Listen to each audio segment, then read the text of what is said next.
Financial markets పై పట్టు సాధించాలనుకునే వాళ్ళు Revanth conduct చేసే వెబినార్ కోసం ఈ నెంబర్ కి కాల్ చేయండి. సార్ ఈదర్ రామకృష్ణ గారు నమస్తే సార్. నమస్తే అండి. సో అయితే ఇప్పుడు ఈ వ్యవహారం అంతా బయటకు వచ్చింది అమెరికాలో కాబట్టి, సో అంటే అక్కడ గవర్నమెంట్ వైపు నుంచి ఇదంతా కూడా మూవ్ అవుతుంది కాబట్టి ఈ వ్యవహారం అంతా కూడా మరి వైట్ హౌస్ నుంచి ఏదైనా ఏ విధంగా స్పందనలు వచ్చాయంటారు? వైట్ హౌస్ లో ఎటువంటి స్పందన దేని మీద జరిగింది అంటారు? జనరల్గా అక్కడ బాడీస్ అన్ని కూడా ఇండిపెండెంట్గా వర్క్ చేస్తాయండి. ఒకళ్ళనొకళ్ళు సంప్రదించుకోవడాలు, వాళ్ళు చెప్పింది ప్రెసిడెంట్ చెప్తే ఏంటో అట్లా జనరల్గా ఉండదు. సో ఇండిపెండెంట్గా వాళ్ళు యాక్ట్ చేస్తారు కాబట్టి సో వాళ్ళు ఈ కేసుని ఇండిపెండెంట్గానే చూస్తారు. సో వాళ్ళ దగ్గర సాక్ష్యాధారాలు ఉన్నట్లయితే ప్రూవ్ చేయడం పెద్ద టైం పట్టదండి. ఎందుకంటే వాళ్ళ దగ్గర సెల్ ఫోన్లో ఫోటోగ్రాఫ్స్, మెయిన్గా వాళ్ళు ఈ స్కీమ్ ఆఫ్ ప్రోగ్రామ్ని మాట్లాడిన విధానం, వీళ్ళందరూ ఏదైతే 8 మెంబర్స్ ఉన్నారో స్కీమ్లో వాళ్ళందరూ డిఫరెంట్ మీటింగ్స్, ఒకటి యుఎస్లో ఒకటి ఢిల్లీలో గౌతమ్ అదాని సమక్షంలో జరిగాయి. సో ఏ రాష్ట్రానికి ఎంత బ్రైబ్ ఇవ్వాలి, ఎంత సూట్ కేసులు పంపించాలి, 265 మిలియన్. ఈ 265 మిలియన్ లో అమెరికా కంపెనీ అజ్యూర్ పవర్ ఉంది, వీళ్ళ సబ్సిడరీ కంపెనీ. ఆ కంపెనీ నుంచి ఎంత బ్రైబ్ వాళ్ళకి అంటే షేర్ చేసుకున్నారు బ్రైబ్ ని కూడా.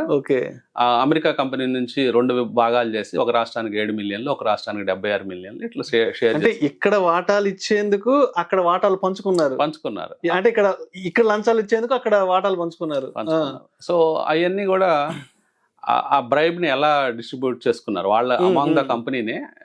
ఈ కంపెనీ ఎంత కట్టాలి, ఈ కంపెనీ ఎంత కట్టాలి, మీకు ఎంత గిగావాట్స్ వస్తున్నాయి కాబట్టి, మీకు 3 గిగావాట్స్ వస్తున్నాయి కాబట్టి ఎంత కట్టాలి, మాకు 7 గిగావాట్ వస్తుంది కాబట్టి మేము ఎంత కట్టాం, ఇట్లా పంచుకోవడం జరిగింది. అవన్నీ కూడా వాళ్ళ ఫొటోస్ వాళ్ళ సెల్ ఫోన్స్ లో దొరికాయి. అంటే వాళ్ళు ఫొటోస్ తీసుకోవడం, డాక్యుమెంట్స్ అట్లాంటివన్నీ జరిగినట్టున్నాయి. సో అందువల్ల జనరల్ గా ఇవన్నీ దొరికిపోయాయి కాబట్టి జనరల్ గా యుఎస్ ఫెడరల్ కోర్టు కూడా ఆ సాక్ష్యాధారాలు లేకుండా బేస్లెస్ గా జస్ట్ లైక్ దట్ అలా కేసు పెట్టదు.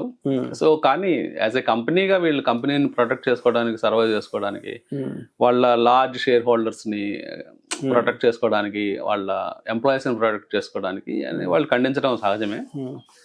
సో ఇది ఈసారి సెంట్రల్ గవర్నమెంట్ ఈ కేసుని ఎలా హ్యాండిల్ చేస్తుంది, ఇది మన దేశం మీద అటాక్ అని హ్యాండిల్ చేస్తుందా, లేకపోతే గౌతమ్ అదాన్ని ప్రొటెక్ట్ చేయడానికి ఏ విధంగా చేస్తుంది అనేది సర్వత్రా ఉత్కంఠ ఉంది. సో మరి ఎక్స్చేంజ్లు అనేవి ఎటువంటి వివరణ కోరాయంటారు ఇంత పెద్ద వ్యవహారానికి సంబంధించి?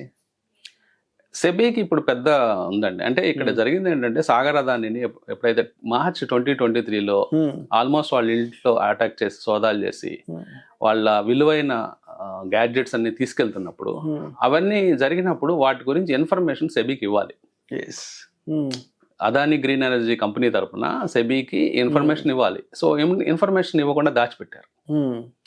అది యుఎస్ ఫెడరల్ కోర్టు బయటకు చెప్పేదాకా ఈ ఇన్ఫర్మేషన్ దాచిపెట్టడం అనేది పెద్ద నేరం. సో సెబీ దాంట్లో ఎలా పార్టిసిపేట్ చేస్తుందని చూడాలి. ఎందుకంటే ఇక్కడ చాలా ట్రిక్కీగా ఉంటుంది ఇక్కడ సిచ్యువేషన్ అంతా కూడా. ఇప్పుడు సెబీ డెఫినెట్గా అడగాలి, సిబిఐ కూడా ఇండిపెండెంట్గా వాళ్ళు యాక్షన్ తీసుకోవాలి. కానీ వీళ్ళు తీసుకుంటారా లేదా, అది ఇప్పుడు మన తెలిసిన సంస్థలన్నీ కూడా మనకున్న సెటప్లో మనకి బ్రైబరీ అంటే పెద్ద అవినీతి కాదు. అంటే మనం చిన్న అందరూ చేస్తాము, అందరూ ఎక్కడో చోట ఇప్పుడు చిన్న డ్రైవింగ్ లైసెన్స్ తెచ్చుకోవాలంటే అవినీతి చేస్తాం, అక్కడ 500 ఇస్తాము, 1000 ఇస్తాం. ఇట్లా ప్రజల్లో బ్రైబరీ అంటే అవినీతి కాదు అన్న విధంగా బలంగా చొచ్చుకుపోయింది. సో లైట్ గా తీసుకునే అవకాశం ఉంది. కానీ ఇతర దేశాలు అలా కాదు. డెవలప్డ్ కంట్రీస్, పర్టికులర్ గా Singapore, Japan, US, Australia, Canada, European countries bribery కేసుల వల్ల కంపెనీలు మొత్తం కొలాప్స్ అయిపోయిన సందర్భాలు ఉన్నాయి. అవును, పెద్ద పెద్ద దేశాధ్యక్షుల్నే తీసుకెళ్ళి లోపల వేస్తారు అక్కడ.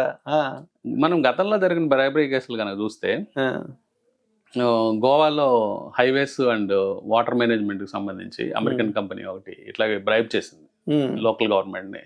దాని మీద అప్పట్లో సిబిఐ ఛార్జ్ షీట్ వేసింది. అట్లాగే జిరాక్స్ కంపెనీ ఇండియాలో ఆర్డర్స్ పట్టుకోవడానికి మోడీ జిరాక్స్ అనే ఒక కంపెనీ ఉండేది. మోడీ జిరాక్స్ ద్వారా భారీ కాంట్రాక్ట్స్ ఇండియాలో గవర్నమెంట్ సంస్థలకి జిరాక్స్ మిషన్స్ ఇవ్వడానికి ఒక కాంట్రాక్ట్ పట్టి దాని ద్వారా బాగా సంపాదించింది. దాని మీద కూడా ఎస్సీసీలో ఛార్జ్ నమోదైంది. సెక్యూరిటీస్ ఎక్స్చేంజ్ కమిషన్ లో ఛార్జ్ నమోదైంది. అట్లాగే వాళ్ళు కొంత ఫండ్ కూడా చూపించలేదని, అంటే ప్రాఫిట్స్ కూడా మిస్ రిపోర్టింగ్ చేశారని కూడా అభియోగాలు ఉన్నాయి. చివరికి ఒక $10 million ఫైన్ తో తప్పించుకోవడం జరిగింది వాళ్ళు. సో ఇట్లాంటివన్నీ గతంలో కూడా జరిగాయి. కానీ ఈసారి సిచ్యువేషన్ ఎలా మారుతుంది, మెయిన్ ఏంటంటే వీళ్ళు అదాని ఒక పులి మీద స్వారీ చేస్తున్నారండి. పులి మీద స్వారీ చేస్తున్నప్పుడు పులిని మీద నుంచి దిగలేరు, స్వారీ చేయలేరు. అలాంటి సిచ్యువేషన్ లో వాళ్ళు ఉన్నారు. ఎందుకంటే అంత స్పీడ్ తో వెళ్ళేటప్పుడు బిలియన్స్ ఆఫ్ డాలర్స్ ని లోన్స్ తీసుకోవడం, ఆ లోన్స్ తో ప్రాజెక్ట్స్ ని చాలా స్పీడ్ గా టేకప్ చేయడం ఇవన్నీ చేస్తున్నారు. కాబట్టి all of the sudden brake పడితే అది షేర్ హోల్డర్స్ కి ఇబ్బంది, అలాగే ఎంప్లాయీస్ కి ఇబ్బంది, ఉద్యోగాలు పోతాయి. ఇది లార్జర్ పిక్చర్ లో గవర్నమెంట్ ఆలోచించే అవకాశం ఉంది. సో గవర్నమెంట్ కూడా మనం చెట్టును మనమే నరుకోవడం ఎందుకు అన్నట్లుగా కూడా ఆలోచించుకునే అవకాశం ఉంది. అందువల్ల కూడా కొంత స్లోగా యాక్ట్ చేసే అవకాశం ఉంది గవర్నమెంట్ కూడా. అంటే హడావుడిగా కేసులు పెట్టేసి వాళ్ళని ఇంకా డిస్టర్బ్ చేసే అవకాశం ఉండకపోవచ్చు. Thank you so much Eedara Ramakrishna garu. Thank you అండి.